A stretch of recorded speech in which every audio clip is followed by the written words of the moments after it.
you all morning long. Good morning. Good to see you. Oh, I'm so happy to be here. You guys are such lights. We love your film. We love your work. We love what you've done. Hey everybody, good afternoon. It is Tuesday, February 3rd, 2026, and I've got all your news for your rush hour ride home. Our featured story kicks things off with Baldoni versus Blake Lively, where a new voice note has surfaced in the court system of Baldoni saying Lively looked very beautiful. What does that actually mean? And does it even matter? We'll also take a look at what artificial intelligence is predicting about who might ultimately win this whole case. After that, we move on to Don Lemon, giving his first interview since being arrested. Yes, a journalist doing journalism who ended up getting arrested, and we'll share what he has to say. Then there's more on Donald Trump, who appeared on the Dan Bongino show and suggested that Republicans should control the voting system in elections. I mean, look, I think I should control the algorithm so you'd get nonstop content from me all day long. But while I might wish for that, and Trump might wish he could control the electoral system, we don't live in that world, at least not yet. Finally, at the end of the episode, we'll talk more about Colton Underwood. You've had a lot of questions about the bombshell reporting, and I'm going to respond to some of them. I don't really want to keep revisiting it, but you keep asking.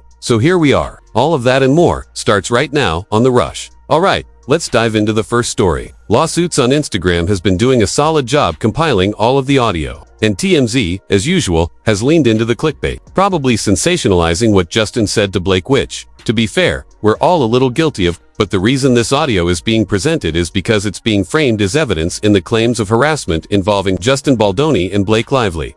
These people don't work at a Kinko's even still exist. I don't know why I always use that as a reference, and they don't work at some fast food place either. Justin is the director. There's wardrobe, fittings, and constant back and forth about how things look on camera. Directors comment on appearance, colors, and styling all the time because everyone is working together to get the image right. If someone talks about how another person looks, and it's related to their character on screen, that's generally part of the creative vision. In this case, he says she looks beautiful, and the question becomes whether that comment was about the movie they were shooting or whether it crossed a line and came off as creepy. In the audio, Justin says, "Blake, I hope the fitting was super successful. Thank you for sending those pictures. That was really cool. I was in the department head meeting, and they came through, and I was waiting for them to load, and I legit got the chills when I saw it. And you look beautiful. It's going to work so well." And that's it. There it is. He says, "You look beautiful." I also saw a comment that pointed out something interesting. He said, "You look beautiful, not you're so beautiful." And some people think that distinction matters,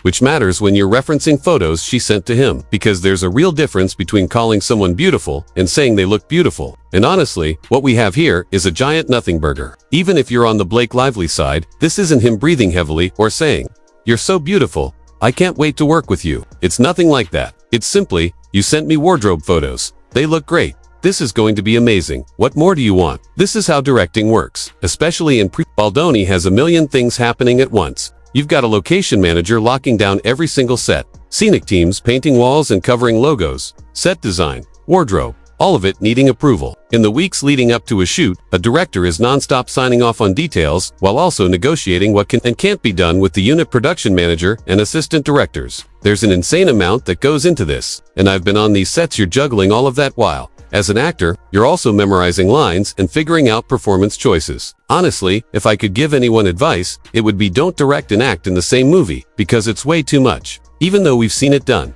I worked on The Town and watched Ben Affleck literally holding a camera, getting shots, handing it to the cinematographer, and then stepping into the scene himself. Making a movie is insane. So the idea that Baldoni was being creepy in this context just doesn't hold up. Now, Justin has also said that Hollywood is a dark and evil place, that he's had a year and a half filled with fear, pain, struggle, and stress, and that Jaime has been by his side through it all. And I get what he's saying, because Hollywood can be a beautiful place where art is made and people come together to do the unimaginable. It really can feel like summer camp when you're making a movie, but it's also a place where people behind the scenes control things with money, where there's a brick wall system of power and influence, and whenever a lot of money is involved, the worst kinds of people tend to show up. In this case, what Justin seems to be talking about when he calls Hollywood dark and evil is the pressure and power dynamics, like Blake Lively and Ryan Reynolds allegedly holding Taylor Swift's song and their influence over his head to force certain conditions. And we've seen similar behavior from powerful figures before. Despite all of that, there's still a large group of people who look at this and decide Baldoni is the bad guy. What I see instead is a David versus Goliath situation. Someone trying to do everything possible to get a movie made. And the moment he wasn't perfect, he was labeled a harasser. And finally, when people watch the dancing scene footage from a second angle, Some interpret Baldoni as creepy because he's the director, but they forget he's also the actor playing her love interest. A character who starts off charming before becoming darker. When you look at it in full context, it really does change how all of this comes across.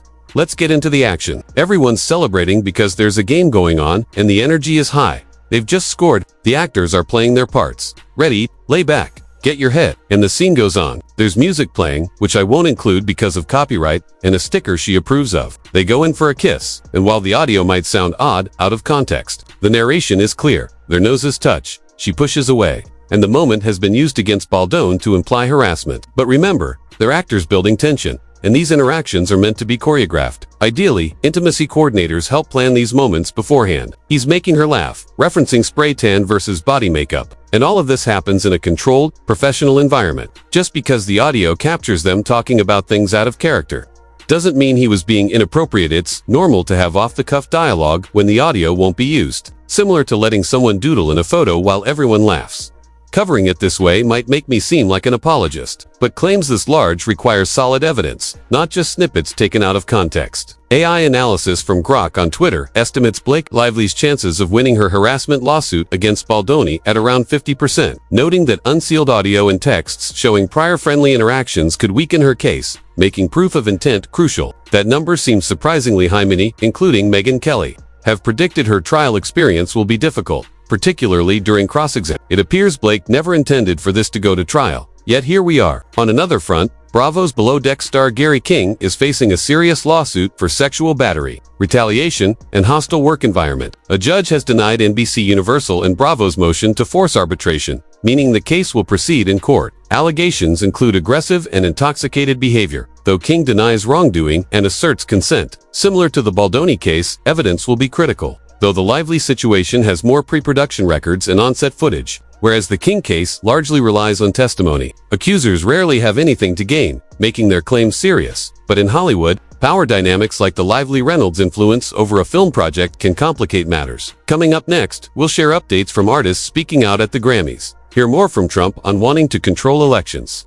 and cover other major stories, all after a quick word from our sponsor. But first, we need to talk about the worst-kept secret in Hollywood right now. GLP-1 South are here, and it's okay to admit you want to look good. We all do. Gobi Meds makes it simple, offering powerful tools to quiet the food noise, with options starting at just $99 per month and no subscription fees. You just pay for the meds, period, with free shipping and customer service that actually cares. If you qualify, a provider can prescribe GLP-1 medications to help with appetite control, so you can get healthy while staying on track. Visit Gobim.com, Rush Hour, and use code RUSHHOUR for $50 off. Prescription products require a medical consultation, and compounded drugs are not FDA approved. See the website for full safety information. Switching to the Grammys, Jelly Roll declined to comment on the red carpet about ICE, saying, "I'm just a dumb redneck," explaining he hadn't followed the news, didn't have a phone for 18 months, and only recently rejoined social media. Critics argue that if you hold the Bible and preach the word of the Lord, you should speak out against issues like police brutality and the treatment of children in detention centers. Despite his claims of being uninformed, Jelly Roll has been seen with former President Trump, showing he's not completely removed from politics. Similarly, Kristi Noem, who has faced scrutiny for her actions, claims she was just following orders.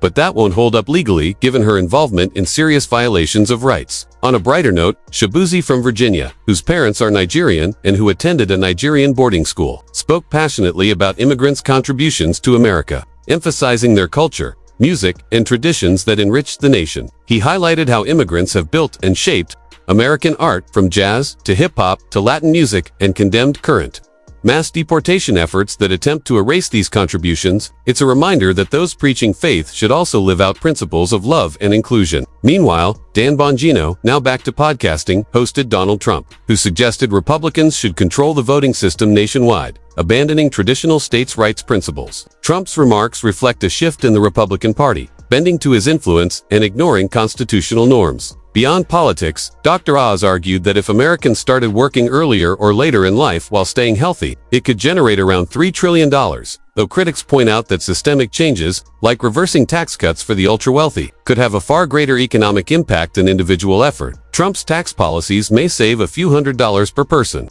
but the broader issues of inequality and governance remain unresolved. Who knows? But Trump's big beautiful tax bill is giving massive relief to the ultra-wealthy, who end up paying a far lower percentage of taxes than the rest of us. Meanwhile, the poor and middle class pay proportionally more. The idea that wealth will trickle down just doesn't work. What the ultra-rich do with their money is often grotesque. As the Epstein Island scandals illustrate, it's not about someone running a small business and making a few million. It's about the ultra-wealthy hoarding obscene amounts of money while indulging in depravity. In any other animal kingdom, we'd study them to figure out what's wrong with them. Meanwhile, Dr. Oz suggests Americans just need to work harder, claiming $3 trillion in extra labor could solve the debt problem, strengthen Medicare, and fund trust funds. But critics point out that fair taxation of the wealthy would be far more effective than simply asking people to work more. On the tech front, Oz also pushed the idea of AI and robots providing medical care to rural communities, like performing ultrasounds remotely. The thought of relying on AI for intimate medical procedures seems absurd to many,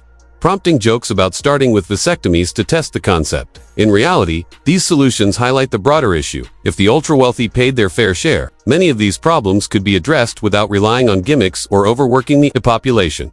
Switching gears to Colton Underwood, new information has emerged about his past behavior. 5 years ago, he stalked and harassed his ex, and a settlement was reached. Reliable sources indicate that he drained her of several $100,000 in the process and threatened to continue targeting her family wealth if she didn't comply. Questions have come in from the public asking how clarity can be achieved when NDAs or protective orders prevent parties from speaking. The responsibility lies with Colton. He's the one who pressured the settlement, and now can't claim inability to share his side. The information shared here is based on verified sources and legal considerations, and it paints him in an even harsher light. Some people argue that once felons serve time, they should move on, and that's fair. Colton could have faced serious jail time for criminal stalking and using a tracking device. Yet he walked away with opportunities and financial success, including TV appearances. Sharing the facts isn't about canceling him, it's about presenting the truth. Meanwhile, public narratives often unfairly portray victims like Cassie as seeking fame, while abusers sometimes continue without accountability. This context shows the disparity between actions and consequences in the entertainment world.